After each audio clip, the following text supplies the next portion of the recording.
Hello, everyone. This is the Free American Press with your host, Alexander Horat. Before we begin, if you can please subscribe to the channel and leave a like on the video, that would be greatly appreciated.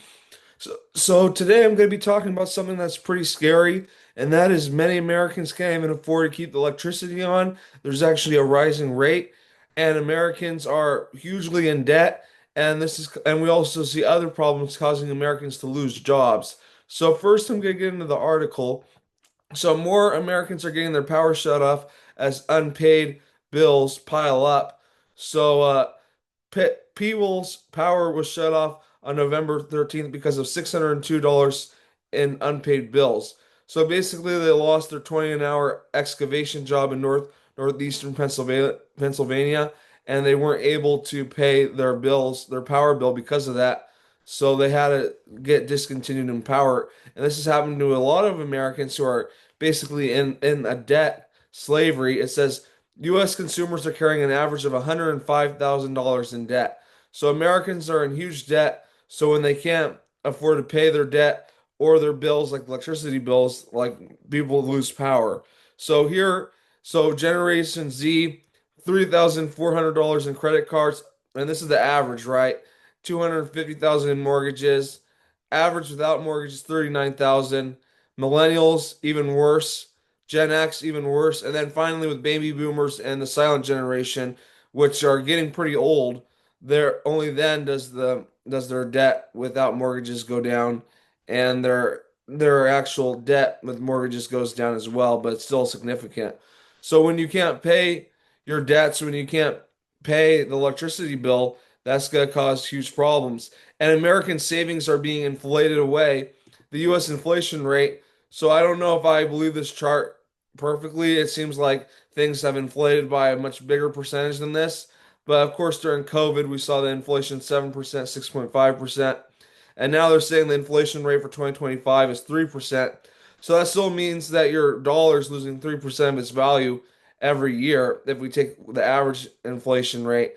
I think they lie about the inflation rate a lot, though. I think it's higher than this, but still, that means your dollar's being inflated away, and you're having less savings through the hidden tax of inflation. You can buy less goods with your dollar if you save, and unfortunately, everybody's in huge debt, so savings is really not that big among at least millennials and Generation Z.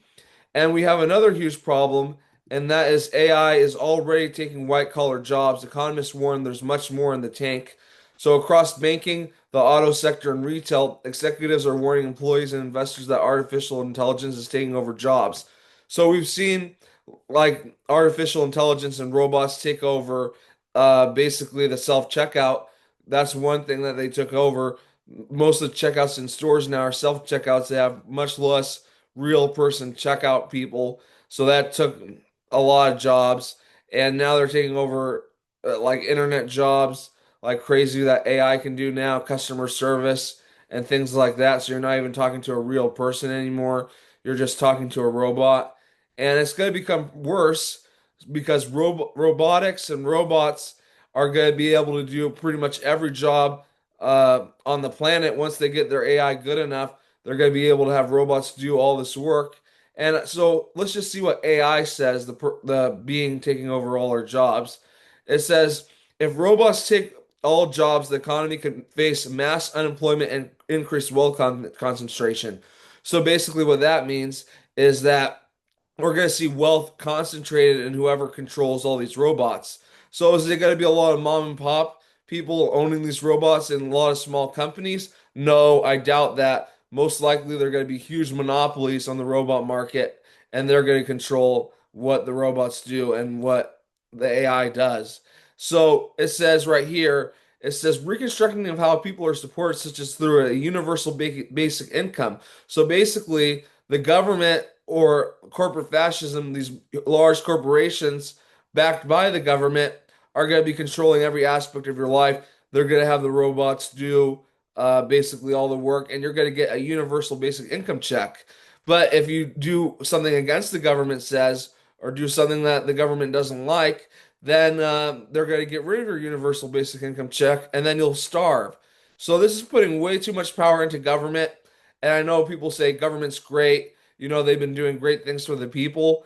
But if you look at history, government has a very bad track record. We see Stalin killed millions of people, Hitler killed millions of people, and Mao killed millions of people. So when you give unlimited power to anybody, corporation or government, they abuse it, unfortunately, most of the time. Power needs to be decentralized, and we need to have a more libertarian mindset and private property rights like we used to.